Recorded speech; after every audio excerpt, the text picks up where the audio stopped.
a special tennis edition.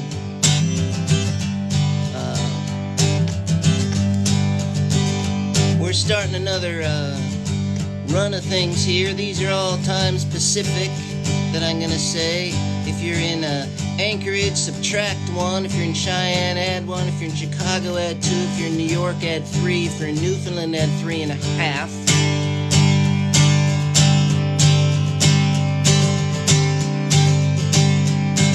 If you're on the Isle of Wight or the Isle of Skye or Birmingham or Glasgow, add 7. And if you're in Bruges or Zagreb, add 8, and so on and so forth. If you're in Portland, just hold steady. We're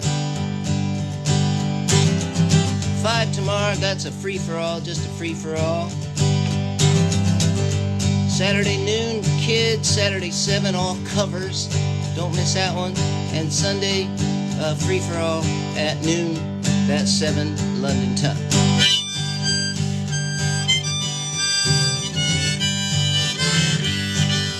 But today we're doing tennis. And if we were 4 or 5 minutes before we got started, well, you wouldn't want to start a tennis match at noon. Start a tennis match at 12:07.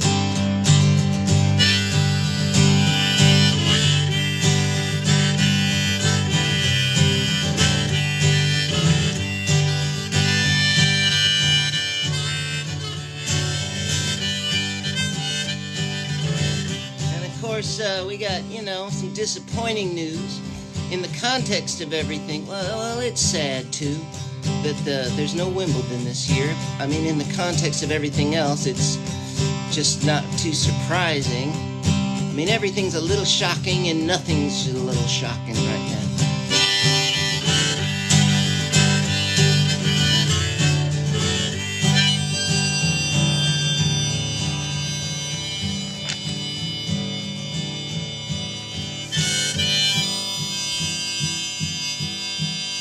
And before we get started, we just want to say, maybe have a moment of nothing for our comrade Adam Schlesinger. He was a great friend and collaborator of one of my great friends and collaborators, Mike Viola. So I feel like I knew him in that way.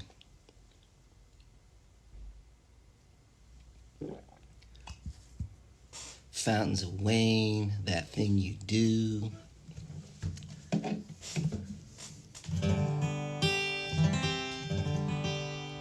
When you come through the Wimbledon tunnel, so I'm told, if you're a player and you're about to go into center court, you see this, you read this Rudyard Kipling poem. If you can keep your head when all about you are losing theirs and blaming it on you.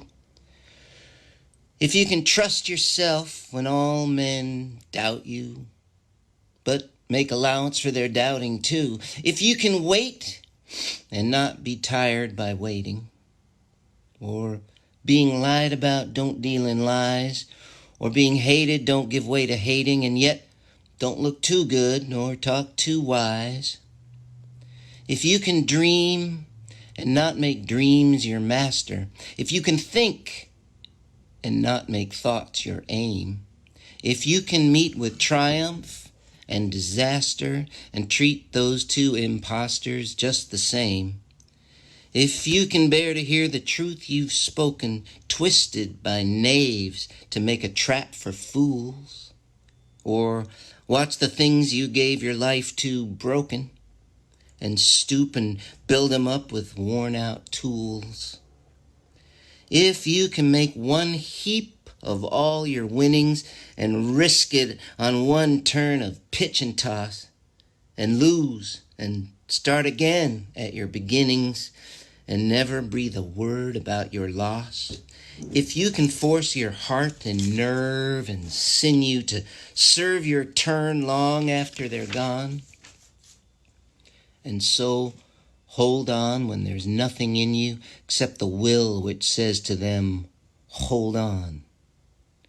If you can talk with crowds and keep your virtue, or walk with kings, nor lose the common touch, if neither foes nor loving friends can hurt you, if all men count with you, but none too much, if you can fill the unforgiving minute with 60 seconds worth of distance run, yours is the earth and everything that's in it, and, which is more, you'll be a man, my son.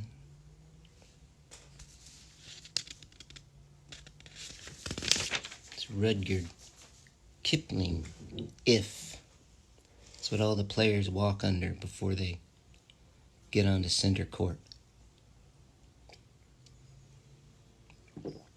Well, maybe we're not playing tennis so much right now. I mean, it's a pretty good social distancing sport anyway. But maybe now we're finding a wall to hit against. The greatest partner anyway.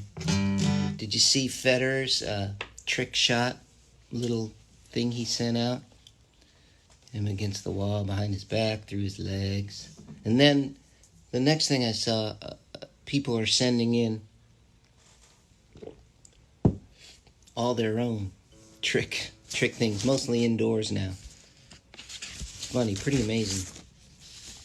The first tennis songs I wrote were in my first songbook, which I got at the Wimbledon gift shop. And I might have pilfered it. I think I did. So I had all these little songs in here that were written, because it's very small, so I would write them real small. Here's one. I was just trying to figure out what the heck was going on.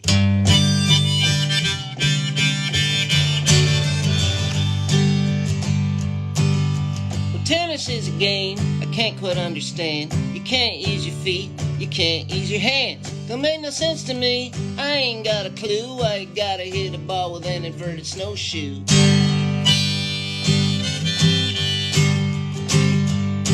You're playing tennis with your grandma ain't in vogue, but if you're Bobby Riggs, you play with your dog. The fishing net they hang in the middle of the court gets in your way when you're trying to make a shot. Why they leave it hanging there, I just can't say. They take it off in winter when it's too cold to play.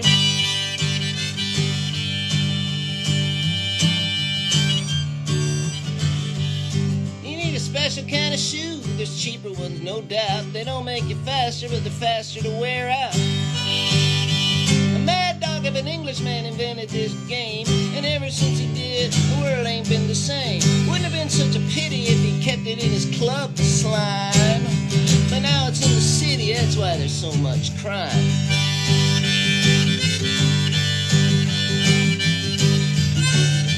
Actually, I don't think it was invented by an Englishman. I think it was invented by French nobles in the 12th century, as far as I can understand. And they had all these French, so I think they even used their hand. They didn't even have a racket. That came in like the 16th century. They had some block of wood then that they were hitting it with. And they would say, like, when they wanted someone to receive, they would say, tenez, and the plural, I guess, is tenez, with a Z. Tenez! Like when they're gonna serve. Like, careful, it's coming. Tenez! Tenez. And, like 30 love, 40 love, what the love is. It's the French l'œuf, which is the egg. The goose egg. Goose egg. Love. You have the goose egg. 40 goose egg. And the 15, 30, 40, I think it used to be 45. And then they just said, let's not say the 5, the 40, the 40 anymore. It is a terrible waste of time. So then it was just 15, 30, 40. But I think it was the clock, 15, 30, 45 games. Like, I can't think of something new. Let's use the clock again.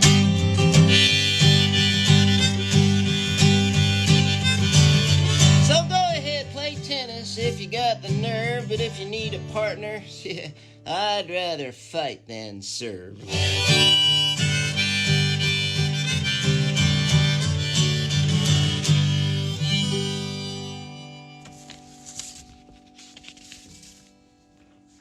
Talking about tennis today. We're also going to look at some pictures. What do we got here? Where'd all those things go?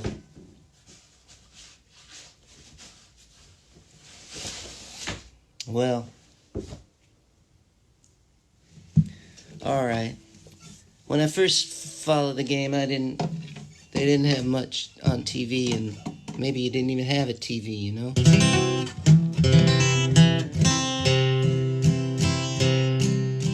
It's hot in my room. Lord, Lord, Lord. And I'm sitting here wondering if Connor's beat bored. If I only had a TV. Lord, Lord, Lord. I could see for myself, wouldn't have to ask if Connor's beat bored. Well, I know, I understand, I realize that it don't matter in the long run who wins the U.S. Open prize. Ain't gonna feed no refugees, put children on the bus. Ain't gonna stop the bombs from falling if they're gonna fall on us.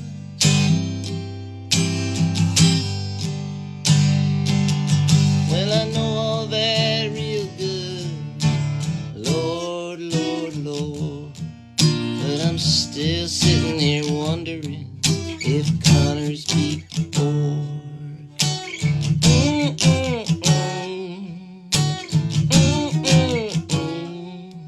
And if you know anything about the U.S. Open and Bjorn Borg and Jimmy Connors, you know that Borg never won a U.S. Open.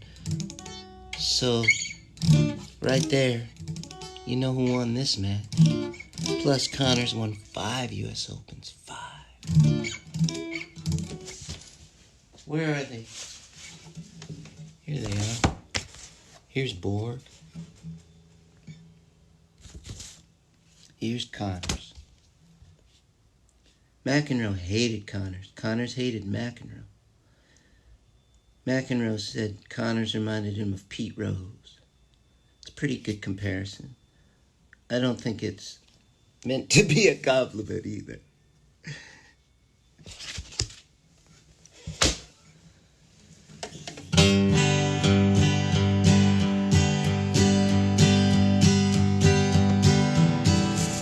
Nadal is a lefty, so is McEnroe. Like Connors and Rod Laver a long time ago. Nadal hits with topspin and swings with all his might. Nadal hits from the left side, Federer from the right. Nadal is a throwback, classical form. His backhand is one-handed, 2 hands is now the norm. Nadal's topspin forehand for Federer is a nightmare. Nadal hits from the left side, Federer from the right. Try that. Nadal hits from the left side, Federer from the right. That's right. Federer, he's classy with his perfect hair and sweater. But if his backhand was two-handed, for sure he'd do better. Why does Roger lose to Rafa? Just take a gander. Nadal hits loopy forehands to Federer's one-hander. What do you have, 1 or 2? That's the first question tennis players ask each other. Not, what do you do for work? Or do you have kids? Do you have any pets? One hand or two. When Roger wins, he says, it's a great feeling. When Roger loses, Roger cries. When Rafa wins, he says, I'm very happy. And kisses his prize. Djokovic and Murray are sure to bring a fight. Nadal hits from the left side, Federer from the right. Try that. Nadal hits from the left side, Federer from the right. Nadal hits from the left side, Federer. How about some harmony? Nadal hits from the left side, Federer from the right. Nadal hits from the left side, Federer from the right.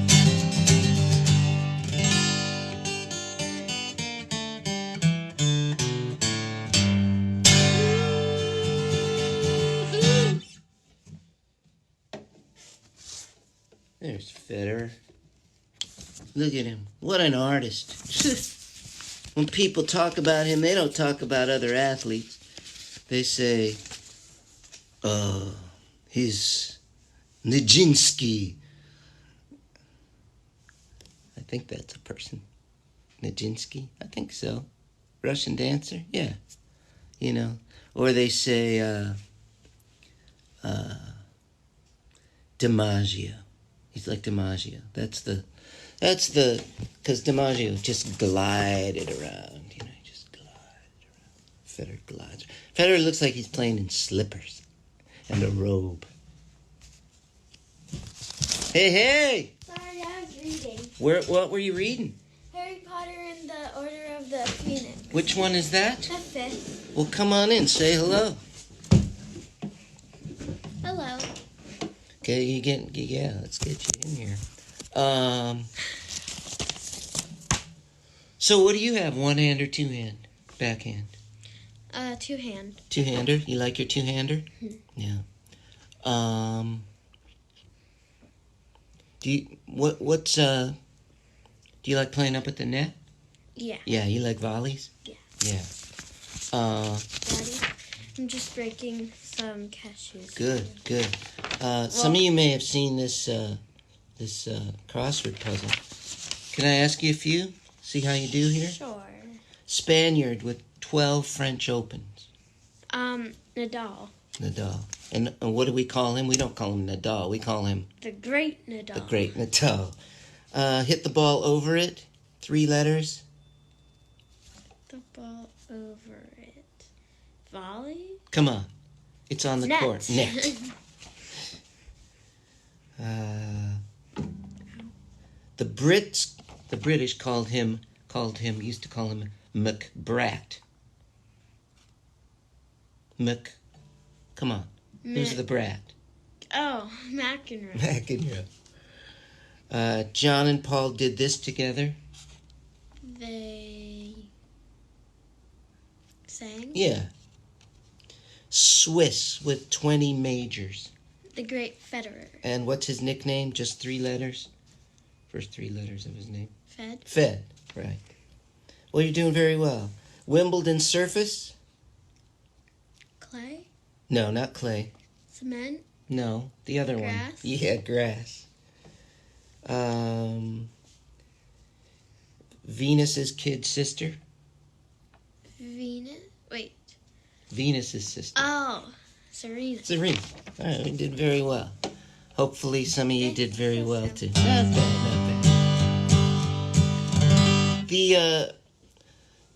Perhaps the longest tennis match. I don't know what it was the most else of.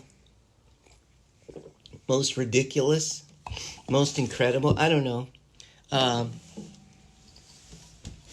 Was this tennis match at Wimbledon a few years ago, maybe 7-8 years ago now, between John Isner and Nicholas Mahut. Which one is which? Isner's the tall one. He's like 6'10" anyway. He's huge. And Mahut is French. He's very good at doubles. He wins majors in doubles. Not so much singles. Anyway, they played. Well, we'll tell you about it. 2-1. We'll tell you about it. It's a good question. Who won? The big question is, does anyone care? But Isner won. Isner and Mahout played all day long. Played until the sun went down. Isner and Mahout took the long, long road. Played until the rooster crowed. Hey, Mom, can we come out and play? Yes, boys, but don't play all day. 6, 4, 3, 6, 6, 7, 7, 6, 70, 68. One more. 6, 4, 3, 6, 6, 7, 7, 6, 70, 68. Isner and Mahout on the Wimbledon lawn. Played until the day was gone. Played to the chimes of old Big Ben till Christ returned and left again. Hey, Mom, can we go out and play? Yes, boys, but don't play all day. 6, 4, 3, 6, 6, 7, 7, 6, 70, 68. You try it.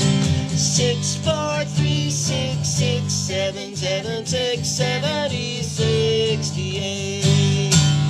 Isner and Mahout, Isner and Mahout. Bang, bang, bang, bang, shoot, shoot, shoot. All other long matches rendered moot. Rendered moot by Isner and Mahout. Isner and Mahout played 3 days straight. The ball boys canceled all their dates. Who won, who lost? Who won, who lost, don't matter, that's the truth. Unless your name is Isner or Mahout. Hey, Mom, can we go out and play? Yes, boys, but don't play all day. 6, 4, 3, 6, 6, 7, 7, 6, 70, 68. 6, 4, 3, 6, 6, 7, 7, 6, 70, 68. So who did win? Isner. You want to know what the score was? 6, 4, 3, 6, 6, 7, 7, 6, 70, 68. Yeah, that's right. Yeah, you knew that. Well, before you get... This is Lulu. Thank you for stopping by and singing that with us. Before you get out of here, would you mind maybe counting on the peanut trick? Sure. All right, we're trying to break 7 today. I'll pick out... Okay, you got them ready? We have a peanut shortage. I think this is the last actual half a peanut. We're going to have to go, for the moment, to cashew pieces, cashew bits.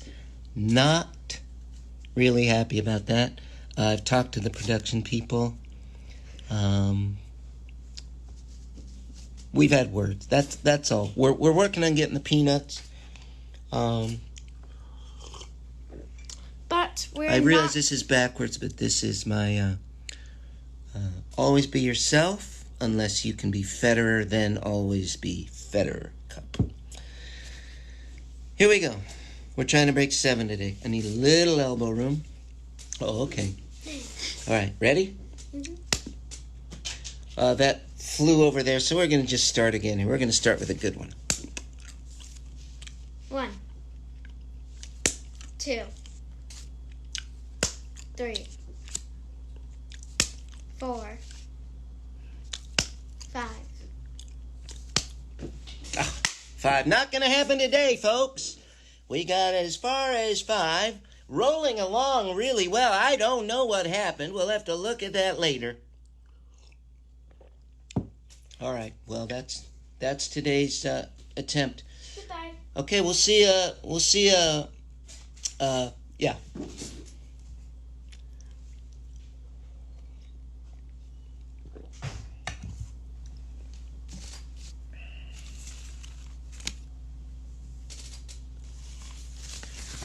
Here's a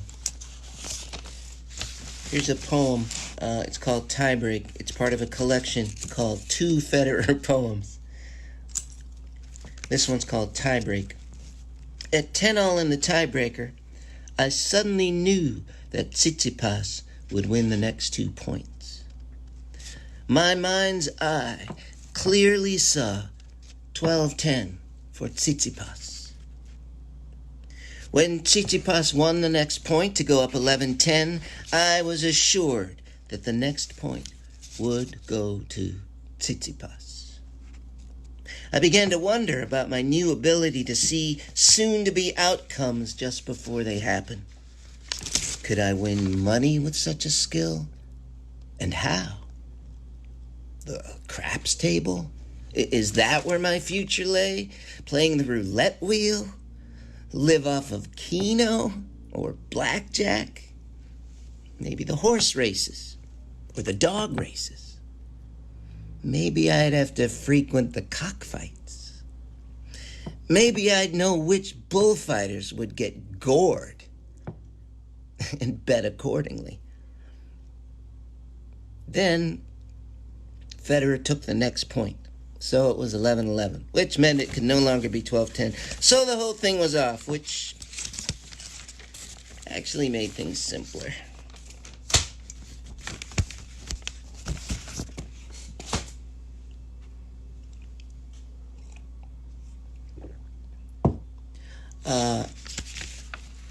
I kind of want to get to this one for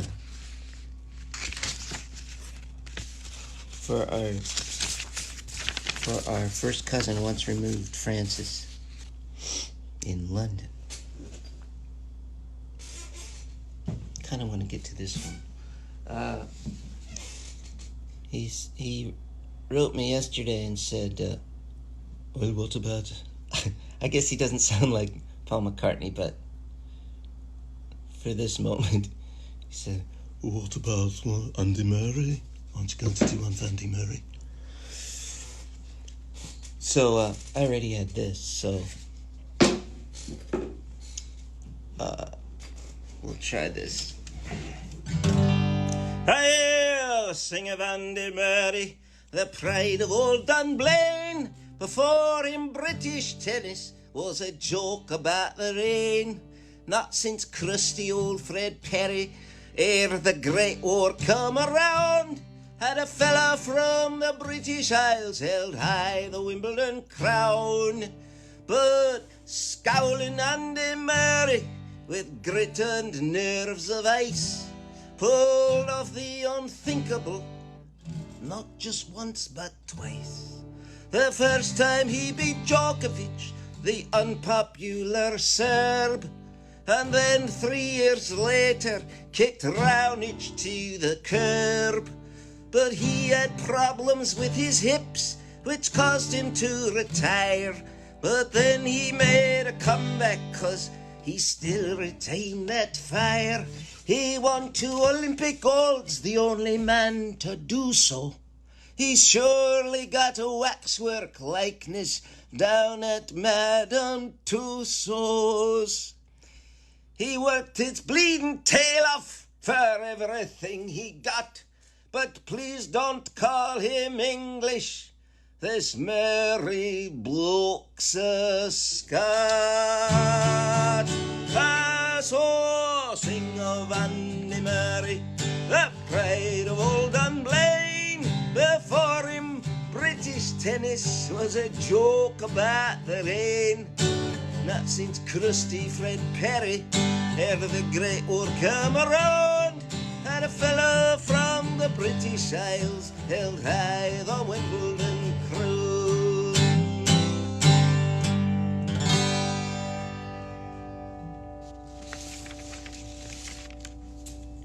Andy Murray, got your own song now.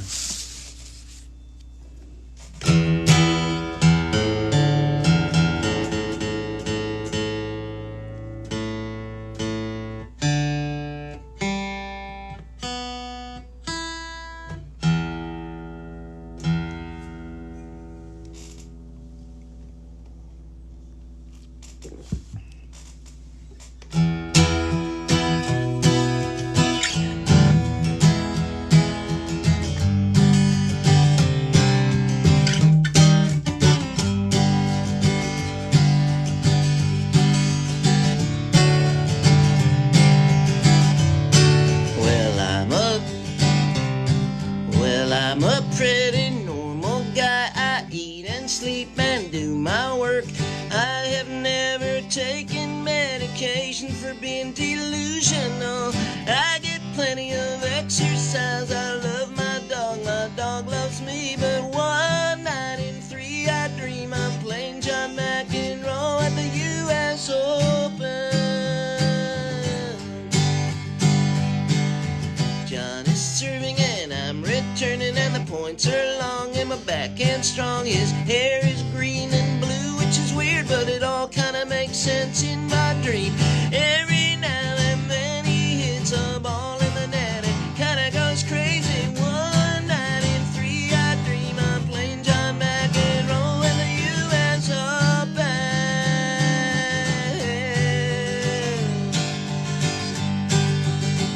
I hear he has an art gallery downtown.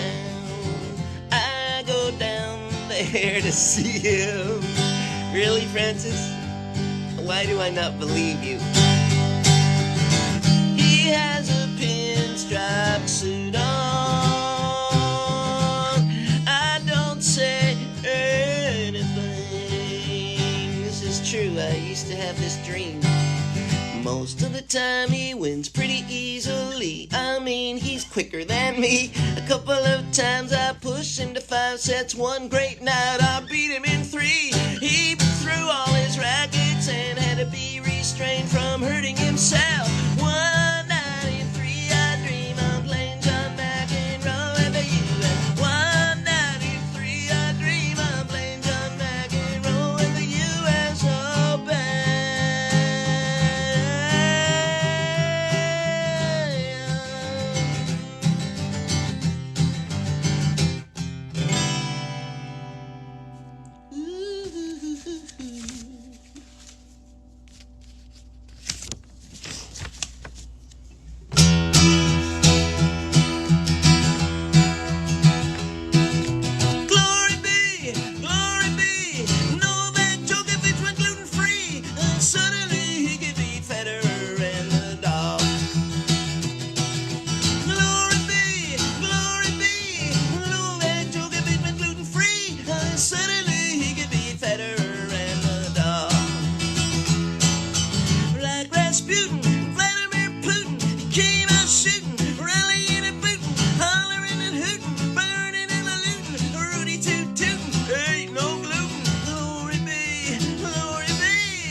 Guitar solo.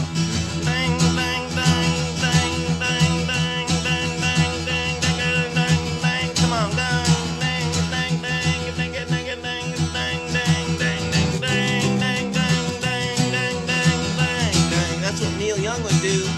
Duly noted, nothing in life comes candy coated.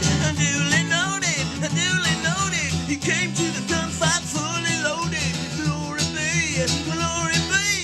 No way, don't get me back gluten free.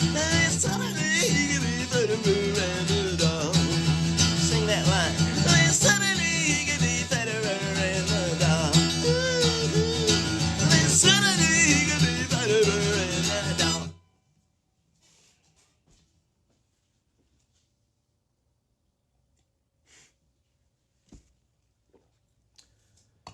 Whoa, got to be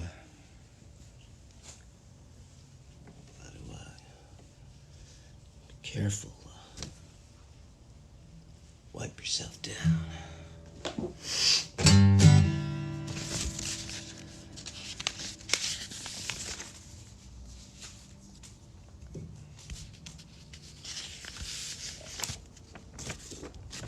I hope you're enjoying yourself. Singing along, clapping along, maybe a little dancing.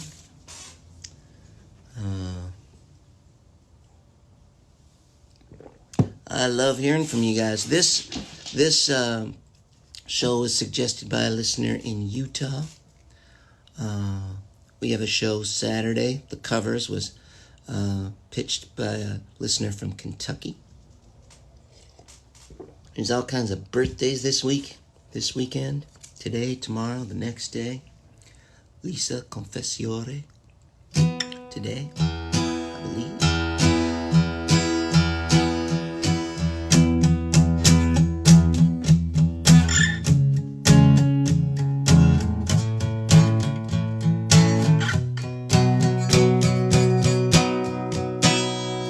I saw the Dalai Lama at the Hollywood Bowl, talking to the people with their beepers and their... I'm gonna get fined heavily for this one, I think. Beepers and their cell phones. Well, Chamberlain, well, he's all gone. Shaquille O'Neal keeps rapping on. Give my goddamn Jack Kramer wood fucking racket. I can't keep it on the court no more. Give my goddamn Jack Kramer wood fucking racket. Something I can hold on to.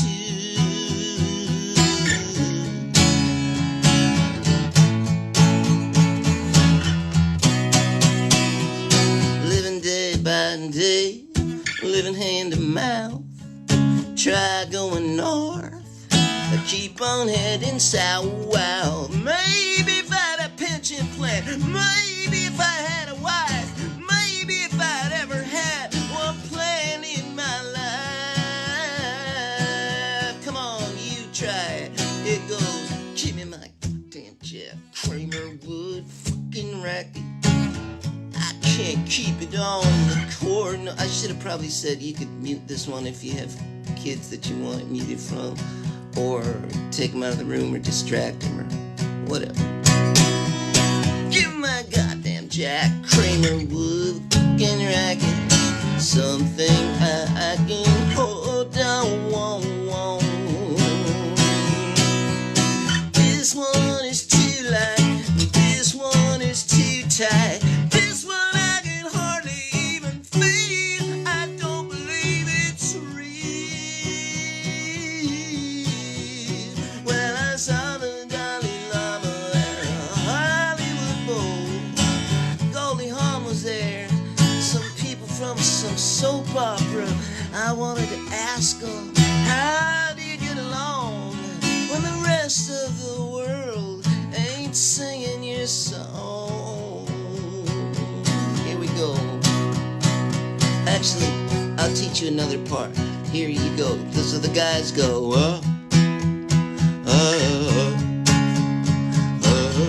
like that. Actually, it doesn't have to be guys, whatever, whoever can do whatever. Some people do this part. If you have a low voice,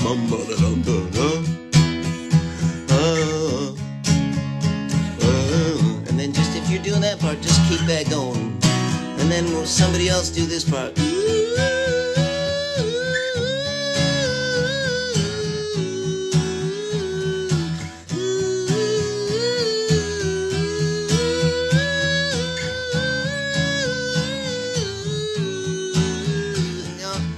Just keep that going, and I can go. Give me my goddamn Jack Kramer wood fucking racket. I can't keep it on the court no more. Give me my goddamn Jack Kramer wood fucking racket. Something I can hold on to.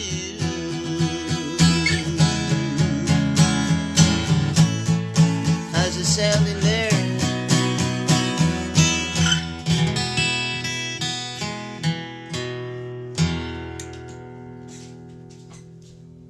Uh-oh. What? About like $5 $5? for all of your cussing on that song. Okay, it's just a flat rate?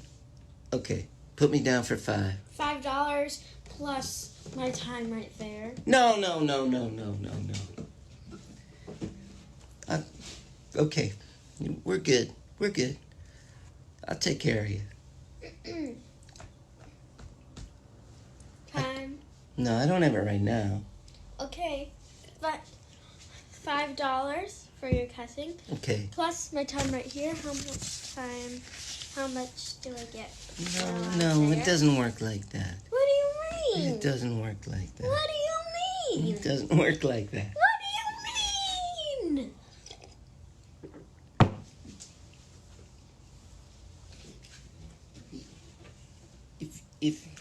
If you do particularly well, I did. or if you're well, all right. Well, that's determined later. It does. You're interrupting the broadcast. This is a broadcast. This is carried by stations. This even on the space station they're watching this, and you're doing this now. I can't believe this. I can't believe this. I want to apologize on behalf of the tennis community.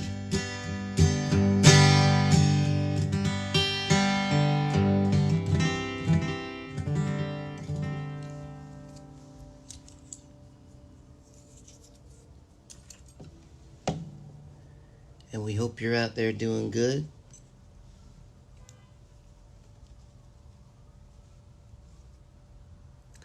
Well, if swearing in songs didn't count, then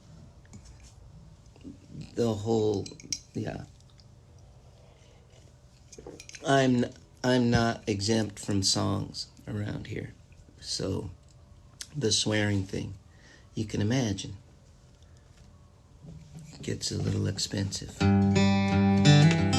Thank you. We appreciate that.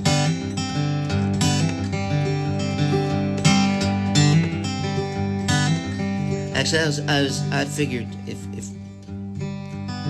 I'm not gonna say this because I think she might be listening, but I'm happy with the flat fee. Flat fee worked in my favor on that one.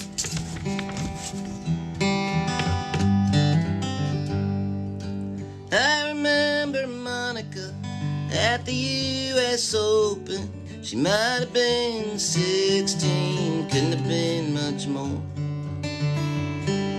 Answering some questions and giggling, I'd never seen someone so alive on TV before.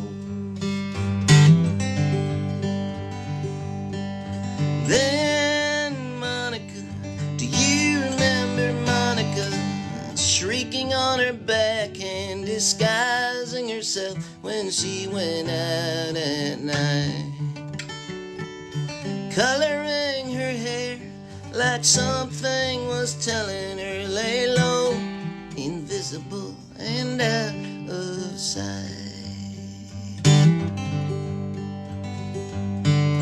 Then Monica, the blade came, Monica, like God spitting on you, a knife in your back. You read it in the paper and moved on to other things, but for you, all the colors fade to black. And oh, Monica, there you are, Monica, on the cross with Jesus and Martin Luther King. Just like John Lennon by that hotel, you have to pay for our sins.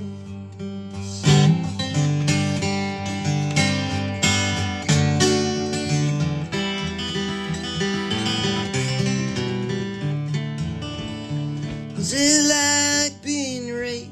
Was it like being dead? Like a bad movie over and over again? And then did everyone who came close to you suddenly hold a knife in their hand? And now you're back, Monica, grim and hammering, trying not to think about that thing then. And I hope that you win every medal you can win, but it may never be much fun again. And oh, Monica, there you are, Monica, Jefferson, Martin Luther King. Just like John Lennon by that hotel, you have to pay for our sins. Just like Jesus by that hotel, you have to pay for our sins.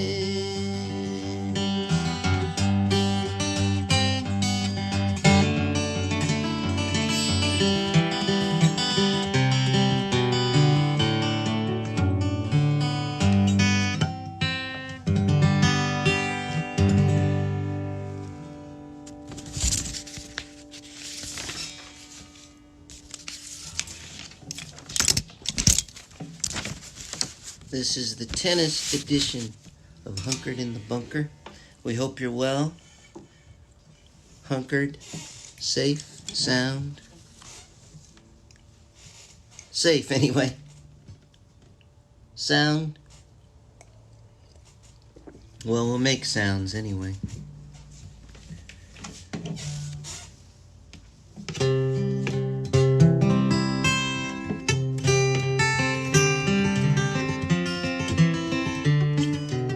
Hey Tamar, how you doing?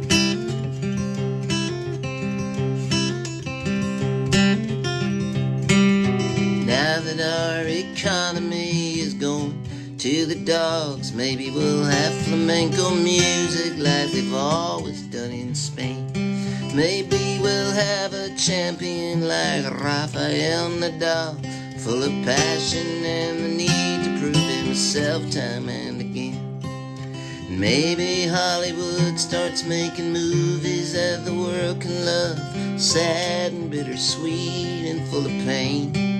It's raining in Madrid tonight, it's snowing in my head, and I'm waiting on my friends and a sign from the gods to come out and play. Now that our economy is going to the dogs.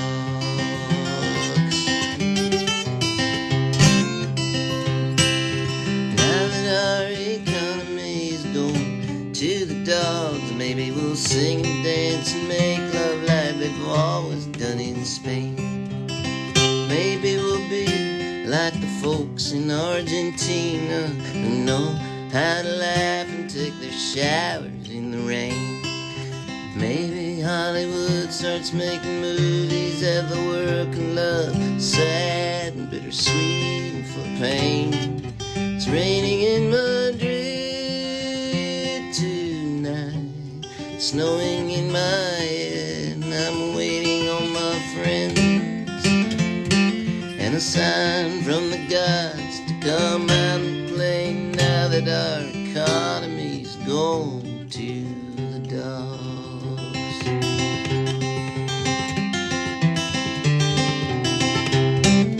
Hey George, I found a good wall, George. It's near Brommer Park. It's like an industrial place. Big high walls.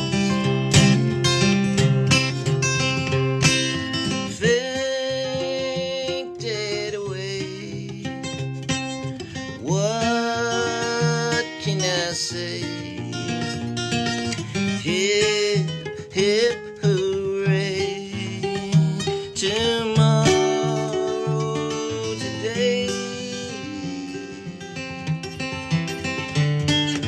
Now that our economy is going to the dogs, maybe we'll skip the science and the math and all, become painters. Maybe we'll write poems like Federico Garcia Lorca, throw away our TVs and our cars and dress like Quakers. And maybe Hollywood starts making movies that the world can love, sad and bittersweet and full of pain. It's raining in Madrid tonight, it's snowing in my head, and I'm waiting on my friends and a sign from the gods to come out and play. Now that our economy is going to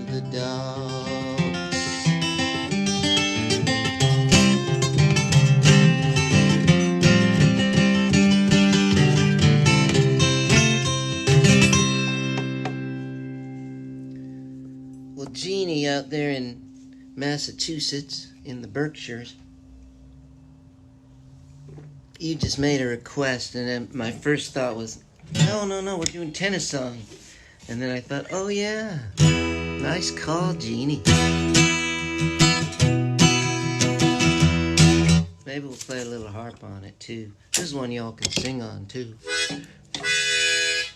Maybe we'll hum. We'll do a hum solo. Maybe we'll do a humming solo. A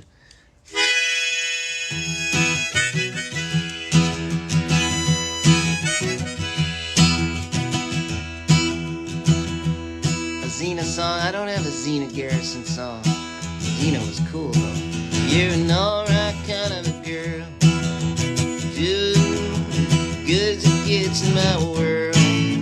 You can have the pictures in the magazines. Don't give me a world. I ain't no prince, but I'll do anything. And you're an alright kind of a girl.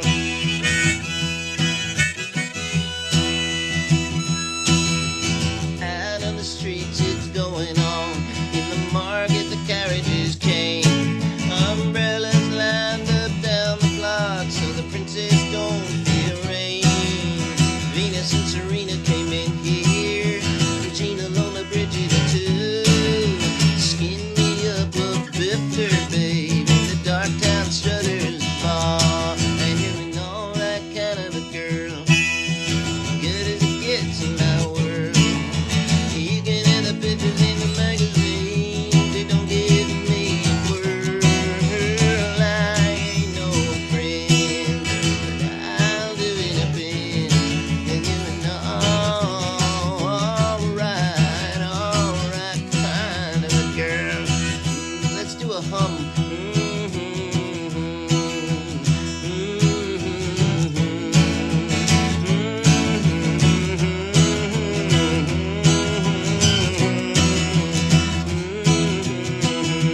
Come on.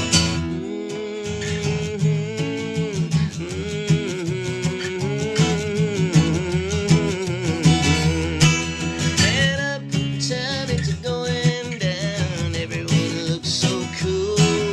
But up here we got the music and it's alive.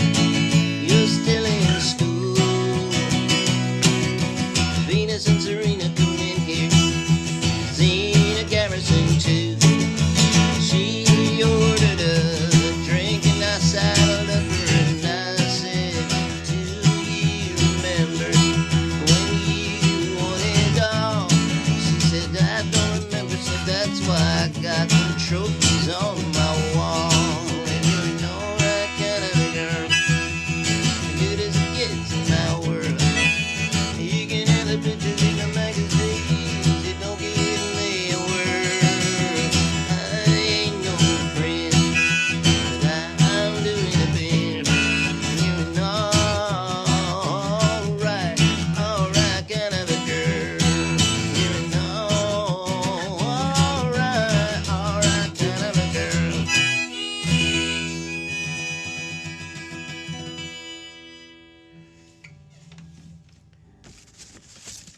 Well, good to see some of you joining in from Iowa. Iowa tennis, man. Hotbed of tennis. Every place is a hotbed of tennis. Some more than others, of course. The state champ, when I was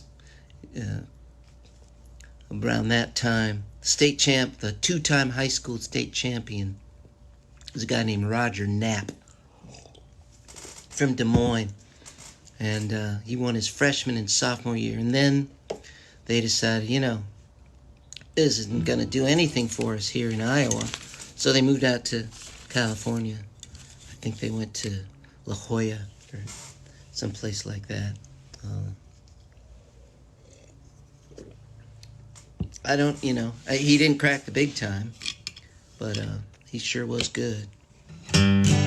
Here's a picture of me and my dad in Iowa when I was just getting going with some things, and my dad would come around and watch me play.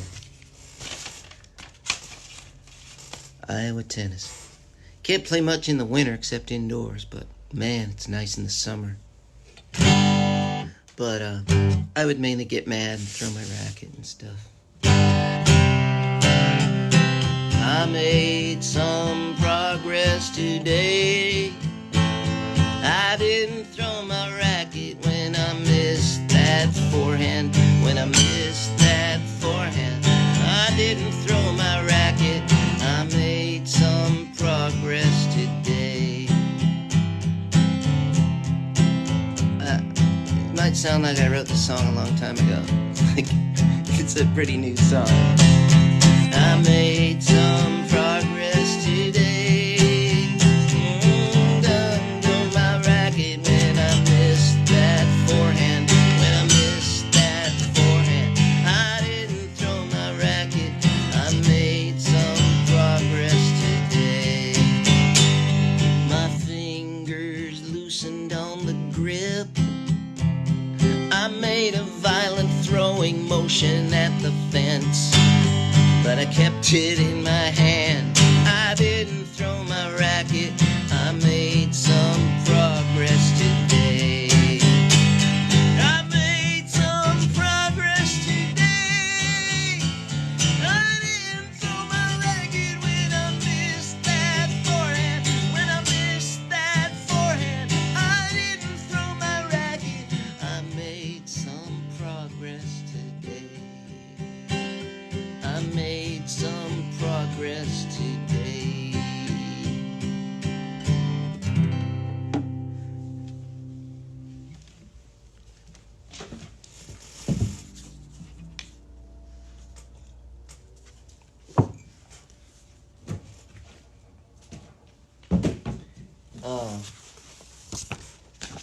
I'll read a little poem from this book. It's called Encounters.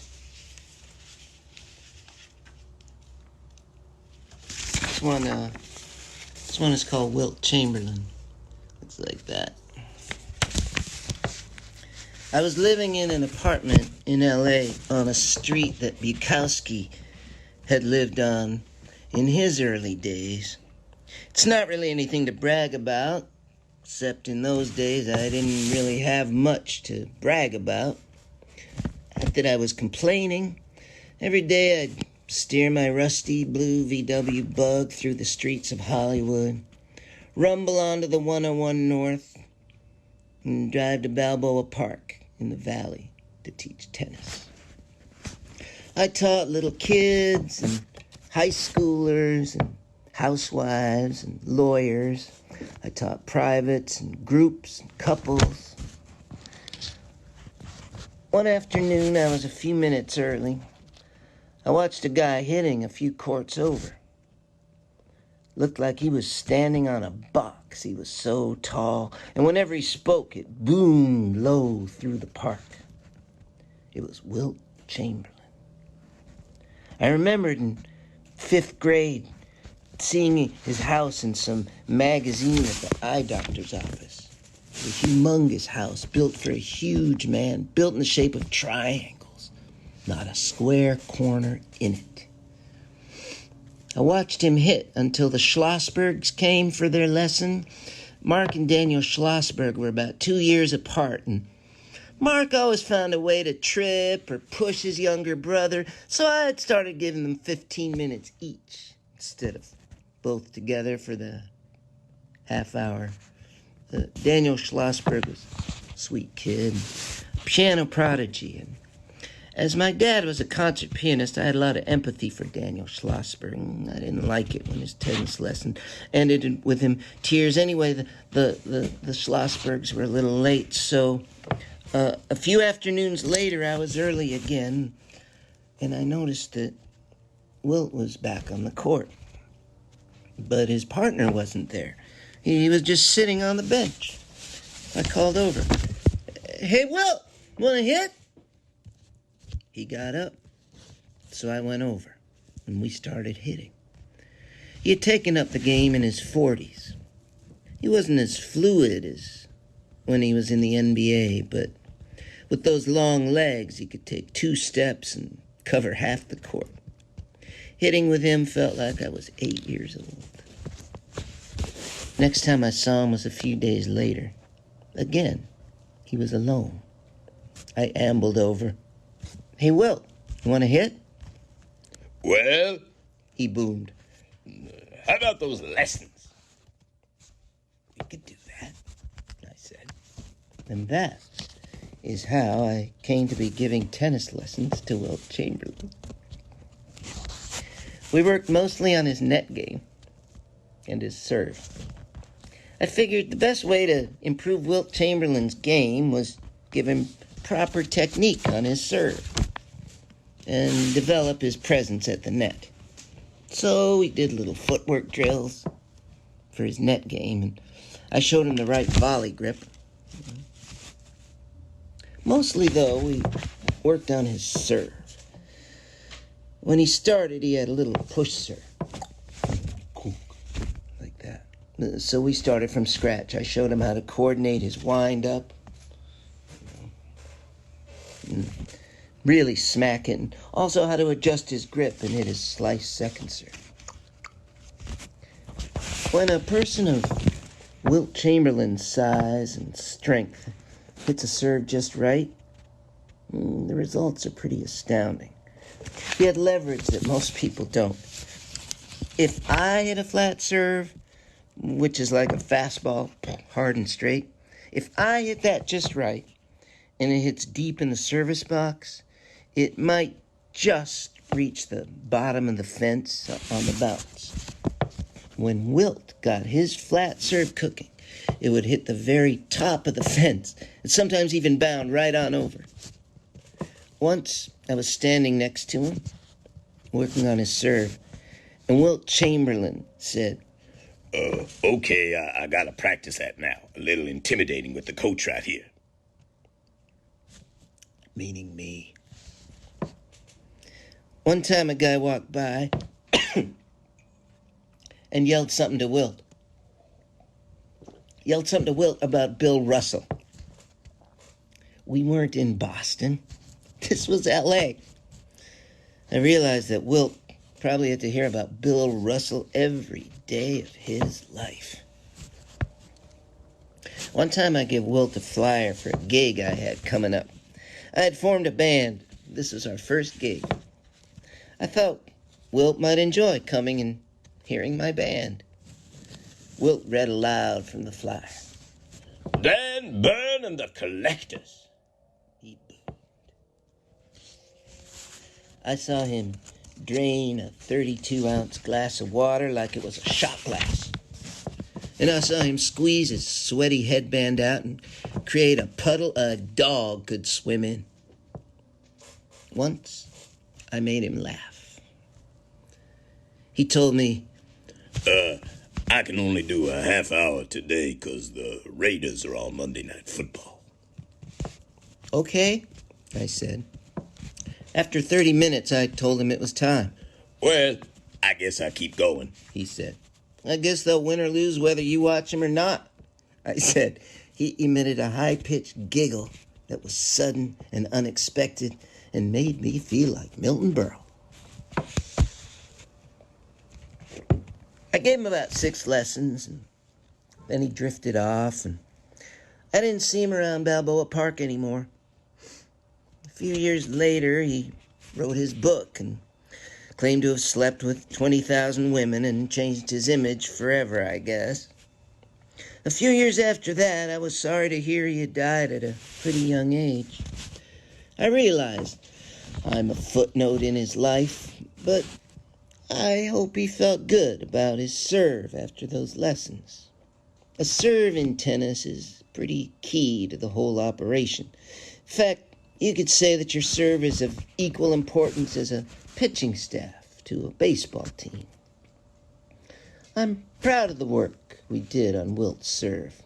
All the parts worked together, and he could hit a slice with the same motion just by switching over to his volley grip and tossing a little bit to the right.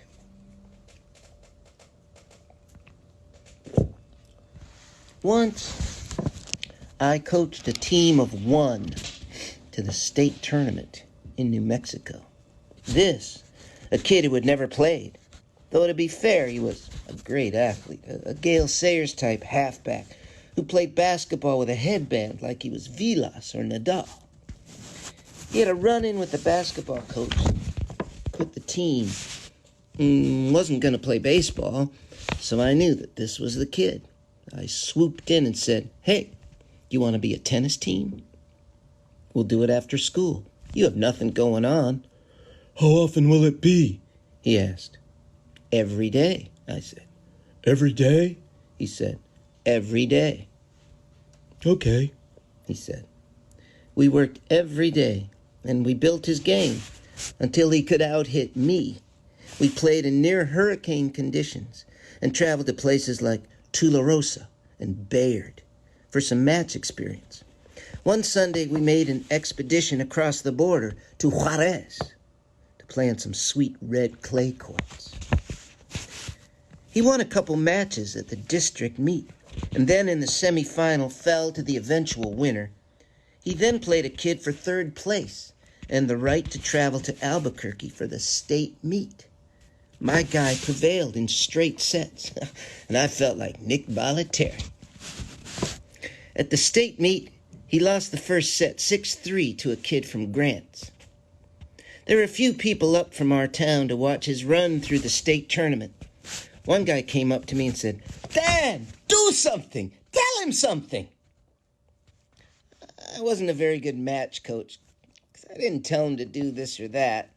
I figured it was up to him to figure it out, but probably he didn't have enough matches under his belt. He lost the second set by the same 6-3 score, and his tennis career was over. Together with that, and my 5 Mount Vernon Open singles titles, giving Wilt Chamberlain tennis lessons is right there with my greatest tennis moments. I hope Wilt impressed a few friends with his serve, unknowing hackers who probably thought, "Come on, how good can Wilt Chamberlain's serve really be?"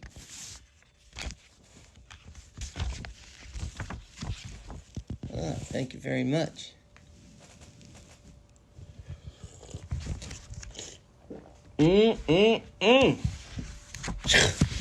Warm liquids, folks.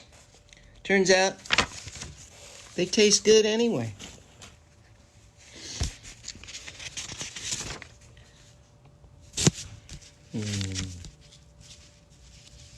Oh, well. Let's do that one. This is an amazing time for Canadian tennis. Let's just say that. We got... Where's that guy? Oh. You got Denis Shapovalov, the young lefty firebrand.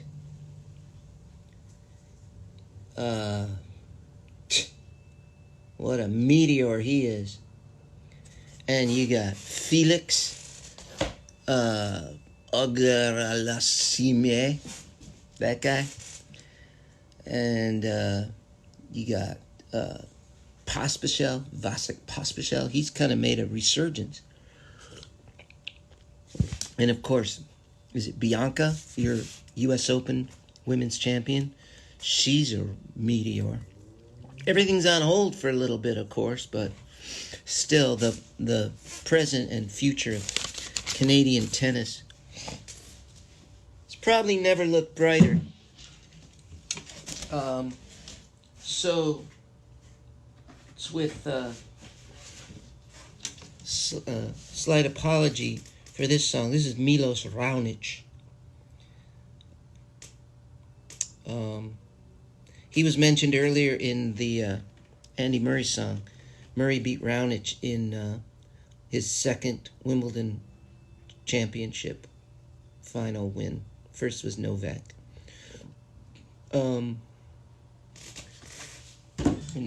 Anyway.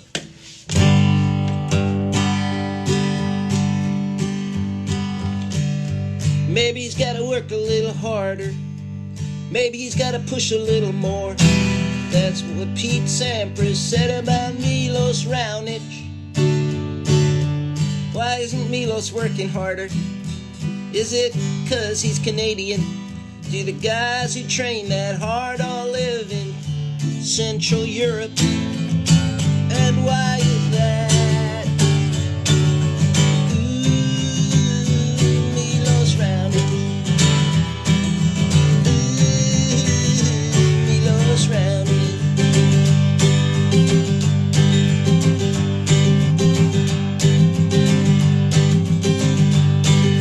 Today I walked by a map store and a store that sells typewriters, and the sign on the internet cafe said for rent.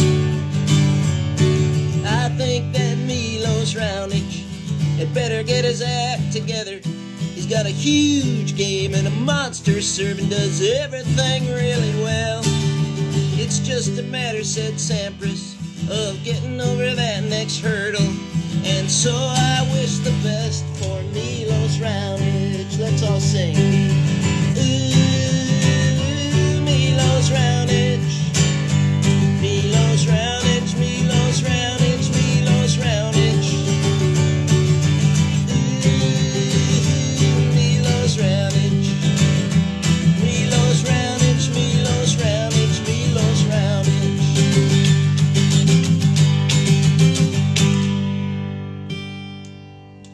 But I do like Shapovalov. I was luckily, happily there in Montreal with my friend Colin when it was kind of Shapovalov's coming out party. He beat Nadal. He beat a bunch of guys that week, but he beat famously, memorably Nadal in, 15,000 people there. And I'm always rooting for Nadal unless he's playing Federer, but I was rooting for Shapovalov. Everybody was. And he did it. So, Milos Roundage.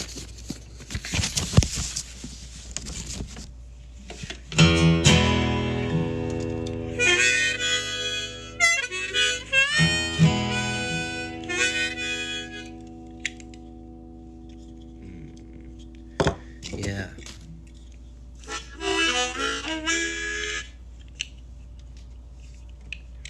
Strongest backhand ever?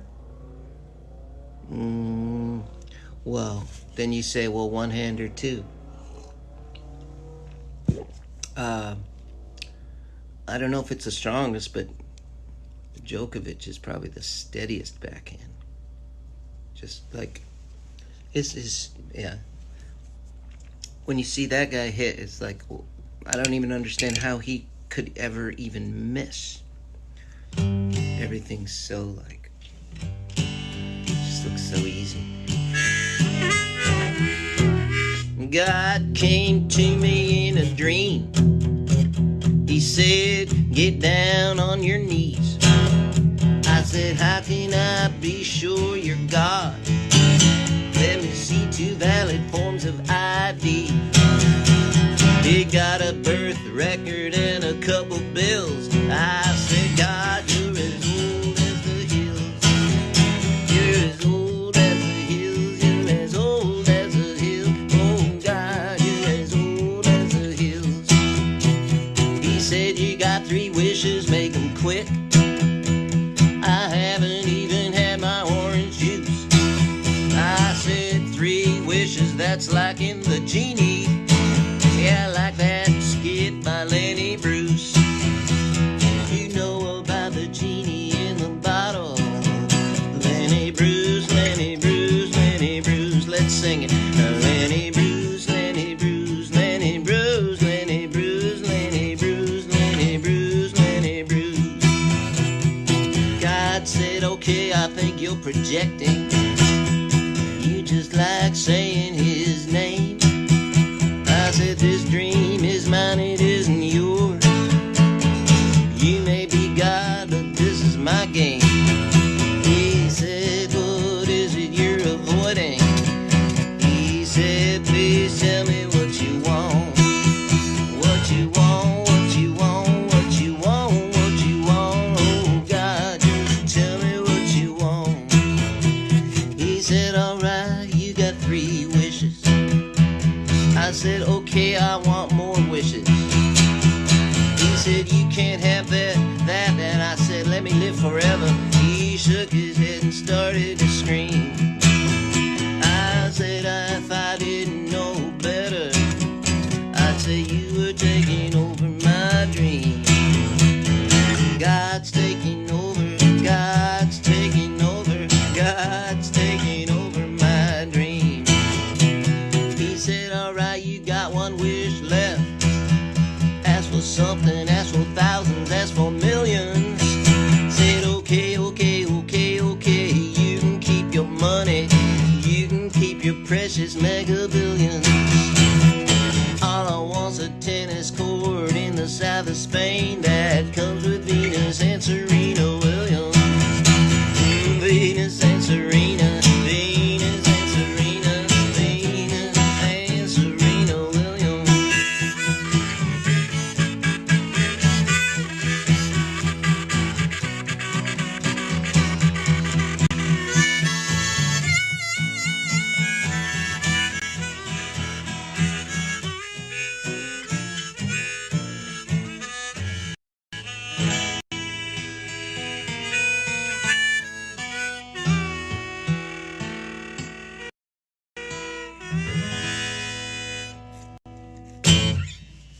Those are all good movies you're thinking of there. Match Point, Strangers on the Train, Squid and the Whale. Man,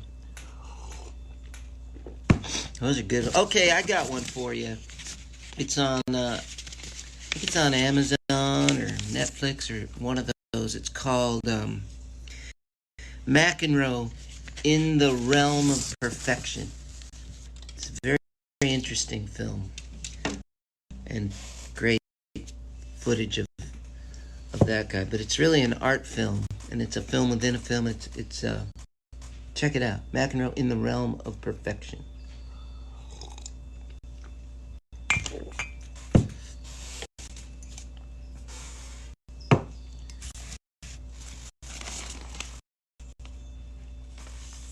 This is, where's that other one? We had 2 Federer poems. Here's the other one. This is the second of the collection of 2 Federer poems. I wonder how many times in a row Federer could beat me. If I played him 1,000,000 times, would I win even once? Wouldn't the disparity over time diminish if my game was constantly allowed to sharpen against his? Would he beat me 1,000,000,000 times in a row? 1,000,000,000,000? 87 septillion? Anyway, I don't think I'd want to play Federer that many times. Maybe 10 times. Maybe I can sneak a game somehow. But I'd rather do other things if I had the luxury of that much time. See a few million sunsets. Or sunsets on Jupiter. And all those moons.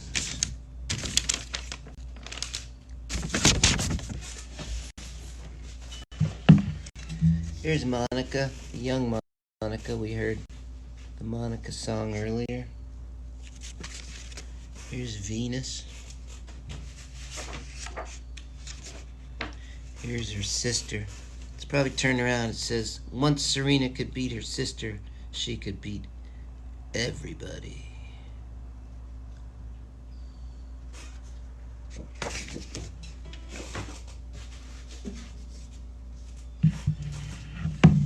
We've heard about this guy a bunch, Nadal.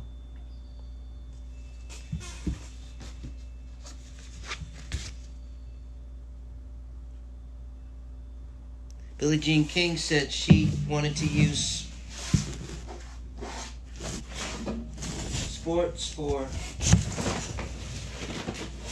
social change. She said, I wanted to use sports for social change. Sampras just said, I let my racket do the talking.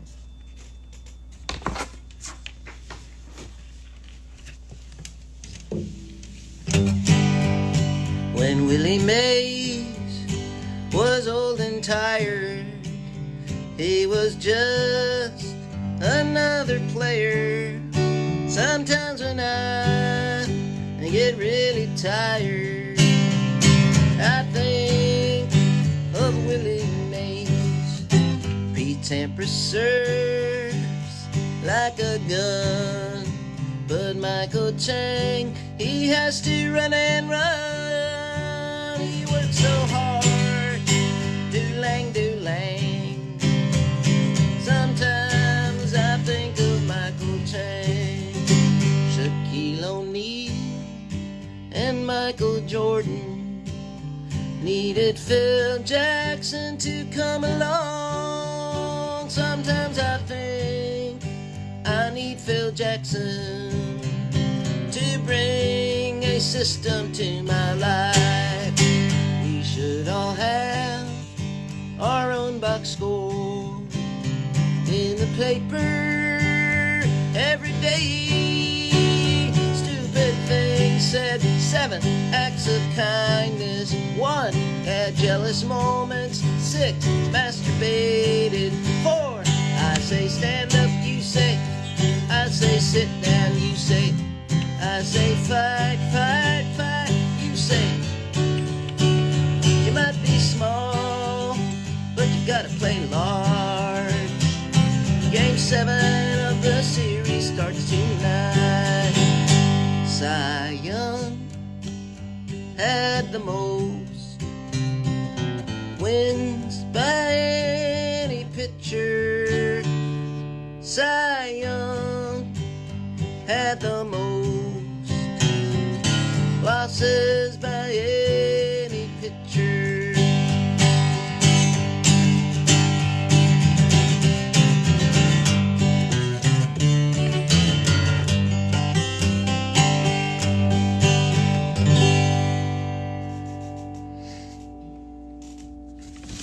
Peter Hedberg, I remember you and Rich Faust playing catch with a hardball in the hall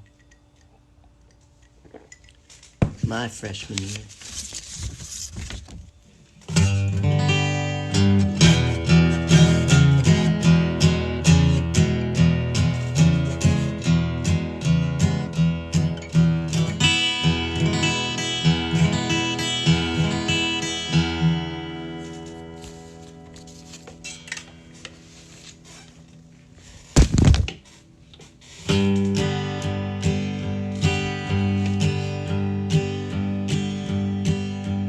This is the story of my heroes, Bonds and Landis and Raphael.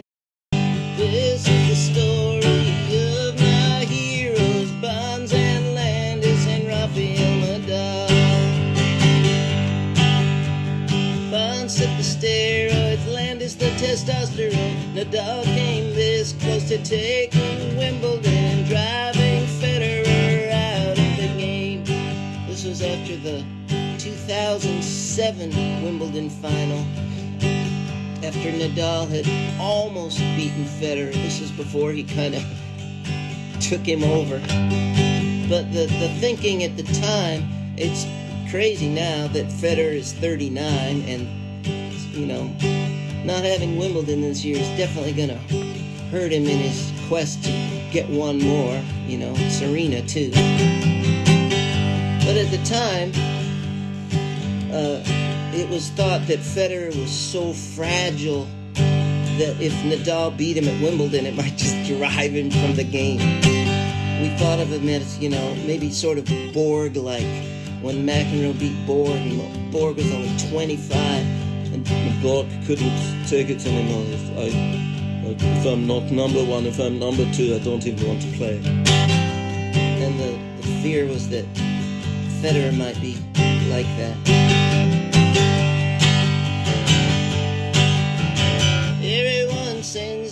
Everyone says that Bonds took the steroids after seeing what Sosa and McGuire done. Being much better than Sosa and McGuire, he hit 73 homers in 2001. Maybe in the future when we're been mutated with wings, we'll thank him for what he done. Maybe I think this 'cause I like the Giants. There's no way to tell for sure, my son. I mostly like the Dodgers now. I'm a turncoat. I've lost friends. Landis won the Tour de France and was great and kicked guys' asses all over the road. Then they said he didn't 'cause some laboratory found too much testosterone in his blood. All those guys, they hated Armstrong, but they couldn't bring him down. Along comes Landis, they said, let's cook him. And by the way, my new black bike is really cool. Incidentally, I took some testosterone just before this gig. I plan on playing every song I ever wrote, plus my third grade poems, and will explode a pig. I'm gonna do all of that right here on the Facebook Live. Rafael Nadal won everything on clay all summer, then kicked Federer's ass at the French. Then, big surprise, did great at Wimbledon, and him and Federer in the finals again. I have to admit I was pulling for Federer, but I like Nadal too. If he drove Federer from the game, I might just have to get back there in there myself. This is the story of my heroes, Bonds and Landis and Rafael Nadal. Here's the stories of my heroes, Bonds and Landis and Rafael Nadal. I was pretty good for Central Wisconsin Division III school, but thanks, Pete.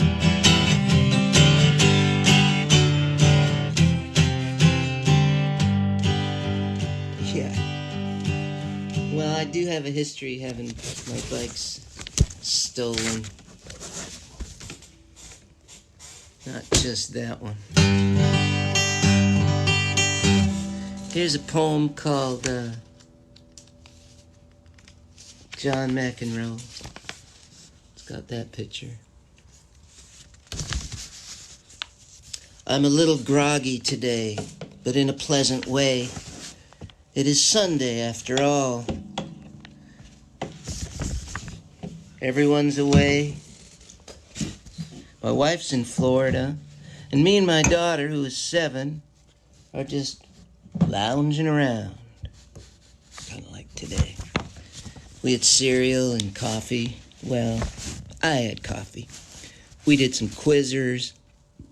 She named 18 characters from the stories we make up, from 3 different towns. Butternut Cheese, Stinky Bumland, Skunkville. Then we watched 4 episodes of Pound Puppies. Then I took a bath while she watched more Pound Puppies. So, while I was a little groggy, it was not a terribly demanding day. I was groggy because I rose at 3:30 to watch the Federer-Nadal final from down under. It was a big deal, so I didn't mind being groggy. In their primes, the Federer-Nadal rivalry was one of the central themes of my own life. I measured myself against one or the other, and I measured my dealings with others, people, institutions, natural forces, wind, rain, keep-out signs, in the reflected light of their great ongoing struggle. This was their first big final against one another in close to a decade. Both were coming off long injury layoffs, and nobody had expected either of them to reach such a stage again, let alone both together. It was of Ali Frazier proportions, or at least Shakespearean. You may know that Federer prevailed in 5 furious sets, and after falling behind a break in the final frame and seemingly dust at 1-3, he roared back to break and break again and finally collect his 18th big trophy by closing it out 6-3. In the past, Nadal's big topspin lefty forehand ate up Federer's one-hand righty backhand. But not this match. Federer's backhand was sharp and confident and up to the test. Maybe a slightly faster hard court helped, but mostly it was Federer's courage, which has not always been his strong suit against the Mallorcan god of dirt. It was a stirring way to start the day. Nadal was beyond gracious in defeat. Nadal, whose name Patrick McEnroe still can't seem to pronounce right, despite having coached the American Davis Cup team against the Nadal-led Spaniards in the bullring in Madrid in 2008, he still calls him Nadal. Second syllable rhyming with Hal, like from 2001 Space Odyssey, or Cal, like Ripken.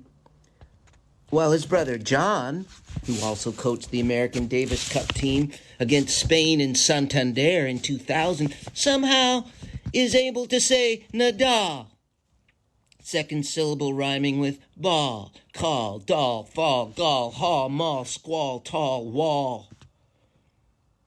But let's not talk about walls. I'm tired of hearing about walls. Although if they do build that stupid wall on the Mexican border, wouldn't it be something if Mexican tennis suddenly became the best in the world, with all the Mexicans hitting balls against the wall? We, of course, couldn't be bothered hitting against a wall. We breed our hopefuls in academies in Florida, headed by little dictators. I went to Santander in 2000 to watch America play Davis Cup against Spain. I had seen the previous round against the Czechs in Pauley Pavilion in Los Angeles, where Lou Alcindor's Bruins once played. John McEnroe had just been named American Davis Cup captain, for which I had lobbied for several years, which means that I had yelled about it a couple times in a bar while I was drinking with friends. After John McEnroe became captain of the American Davis Cup team, both Pete Sampras and Andre Agassi loudly signed up to play against the Czechs in L.A., and play they did in front of movie stars and rock idols. And we thrashed the Czechs, who were led by the immortal Jiří Novák. The next round would be against the Spaniards in the coastal town of Santander on slow clay. The Spaniards were pre-Nadal, but still had Albert Costa and Alex Corretja. It would have been fine, except that Sampras and Agassi, after heroically playing against the Czechs in L.A., decided that the trip to Spain was too much for them, so they abandoned McEnroe and left him to go to Santander with the likes of Jan-Michael Gamble and Todd Martin. Left adrift by his stars, McEnroe's team got crushed 5-0. Late on Sunday, after it was all over, I was walking around Santander. Suddenly I found myself walking directly toward John McEnroe. He had his head down, hands in his pockets, and although he walked briskly, he seemed to carry with him a dark cloud.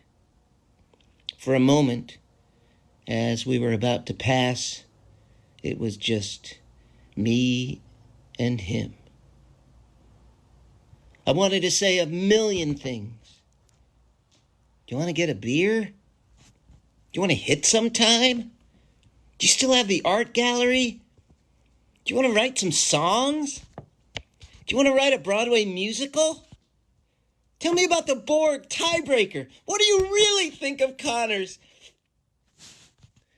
But he looked tortured, so I passed and said nothing. It turned out to be McEnroe's first and last stint as Davis Cup captain. His brother Patrick took over. Probably had a better temperament to be a coach. And he finally won some Davis Cups for the United States. I'm going to play guys with my daughter. Probably I will be Wrinkle and Kamajiji and Red Snicker and Little Ben and Yasiel Puig. Red Snicker is a reindeer that I won when I beat the claw machine at a highway rest stop. 3 of them are bears, and one is, well, a stuffed Yasiel Puig guy, number 66. Lulu will be just one guy, lying cat. He always lies. But sometimes he doesn't. Lying cat is tricky. It is just the sort of thing to be doing on a Sunday afternoon when you are groggy and Federer beat Nadal in the 5th set down under.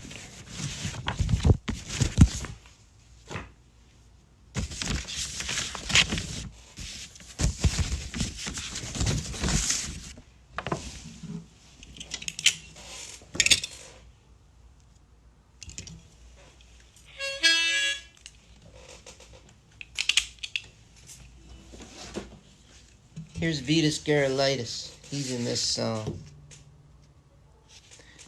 Vitas Gerulaitis was number 4 in the world, but number 1 in cool. He was a New Yorker, and he hung around the same time McEnroe did, and they would go to all these nightclubs. Basically, McEnroe taught McEnroe how to be cool, but he wasn't the player that McEnroe was. But still, he made some major semis. He left too early, Vitas Gerulaitis. This is one of my real early songs. This is out of that songbook, that first one that I think I pilfered from Wimbledon. 5 seconds is a long time, longer than you think, especially in El Salvador for the people mining zinc. How long can they survive under duress?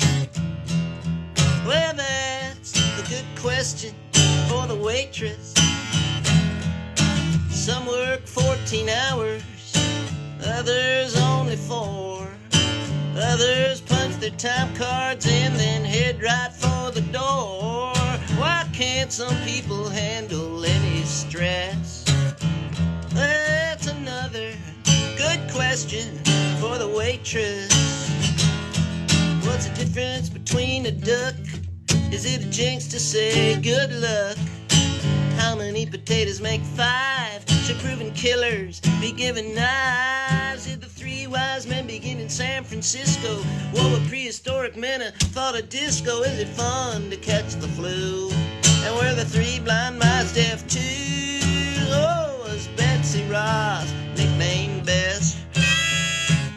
Those are all some good questions for the waitress.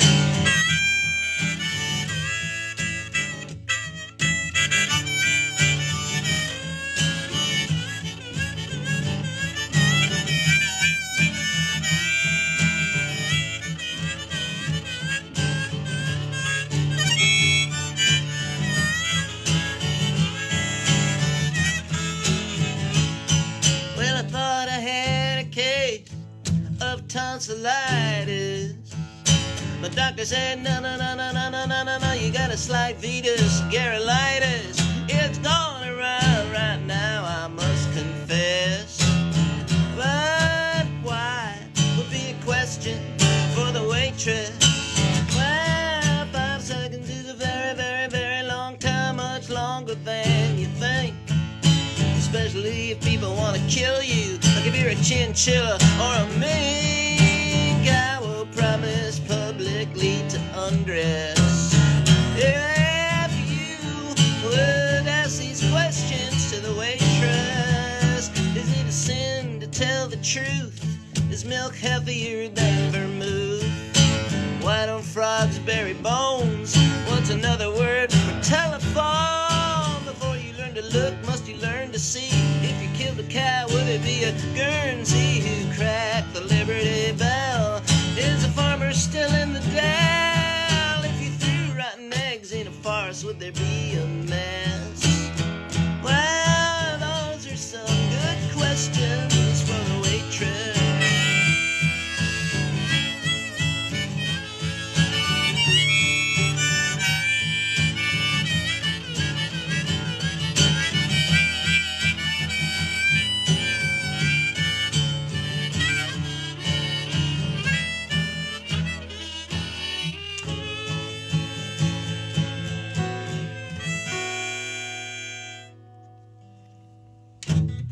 That's a real old one. Fun to play that one again. I'm going to show you a few more pictures that we haven't seen yet.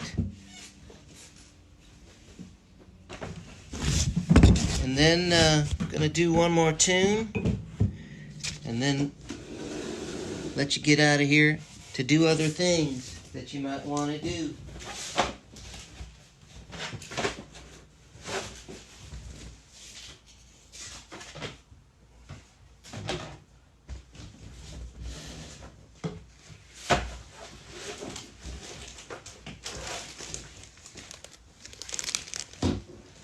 A little quick history of the game here.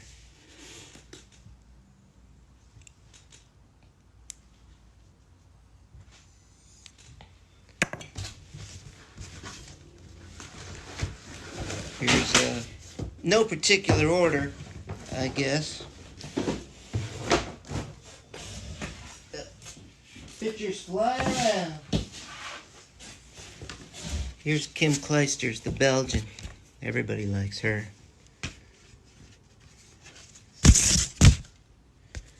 Here's Stan Wawrinka, Stanimal, they call him. He's been like 4 in the world, but only 2 in his own country of Switzerland.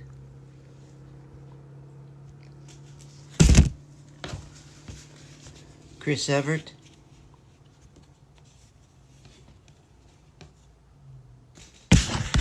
There's Elina Stasi.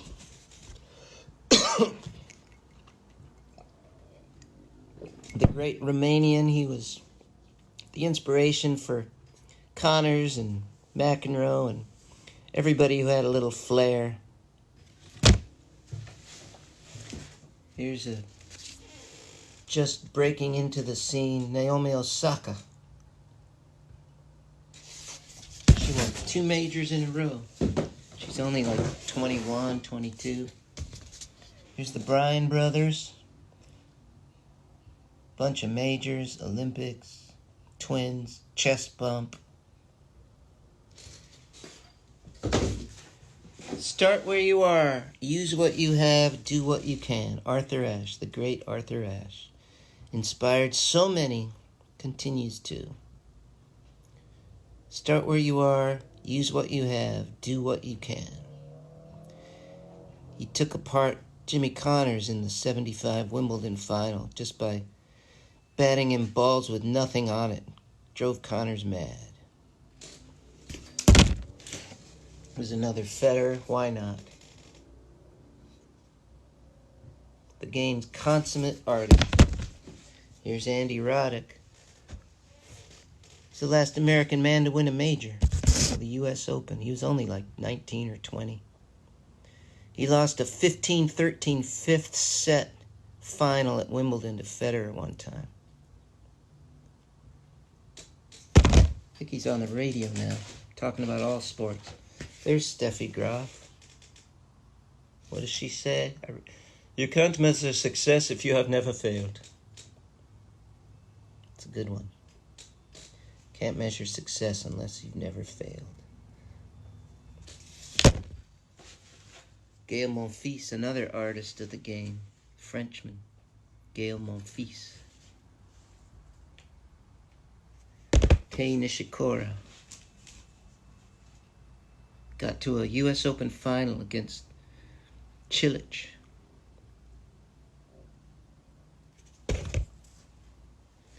This goes back a ways. Yvonne Goolagong, she used to float around the court. She played a Wimbledon final once against Billie Jean King. And I remember my cousin in the sitting rooms said, Goolagong. Yvonne Goolagong. She was fun to watch. So was this guy, Rod Laver, the Rocket. 2 Grand Slams. He won one, then turned pro, didn't play for 6 years of majors. Then he came back, Grand Slam again. Juan Martín del Potro, the Argentinian. He's exciting. Here's another Argentinian, Guillermo Vilas. Boy, those Argentinians like the thick headbands, don't they? I wonder if everyone in Argentina wears a thick headband and we just think it's their tennis players. Could be. All right. We're going to play you one more. And we're going to call it a tennis day. It's been about the length of a match. It's been about a good match. We've read some poems, looked at some pictures, sung some songs. Hopefully, you've enjoyed coming in here. We've certainly enjoyed having you. We're going to be back tomorrow.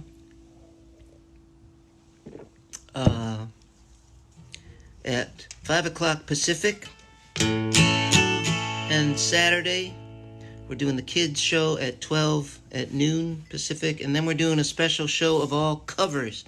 I'm really excited for that one. That's also at 5 Pacific on Saturday. We're going to round out the weekend at noon on Sunday with a free-for-all, especially for our Europeans, but everybody.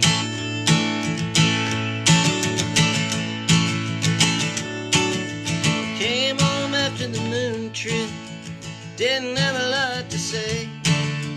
Guess my mind was shot pretty good since seeing the Milky Way. And the guy was kind of wondering which way it was gonna go. And so was I, by the way. And I was not ready to enlist another soul in my research.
smell so good. Johnny boy, I think you're gonna like this neighborhood. I do not want to live my life from regret. Either way, stay or go, go or stay, and just do one or the other.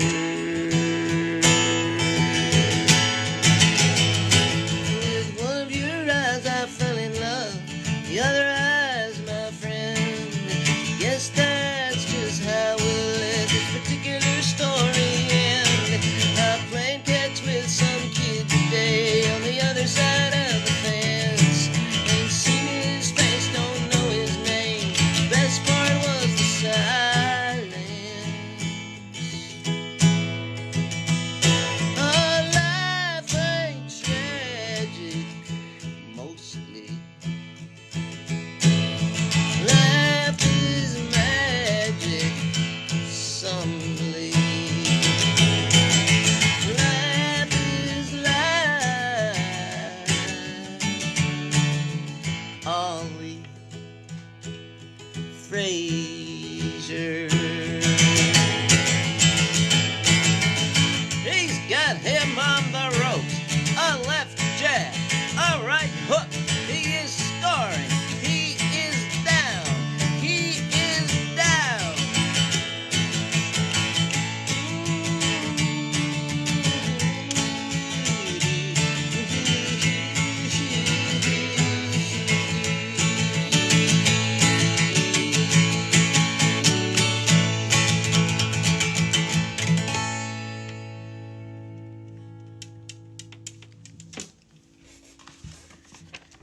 There's my mom. She still had a few years in her at that point.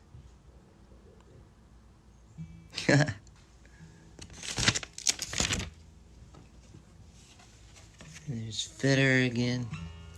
And I say game, set, and match. And we'll see you soon. Thanks for dropping in.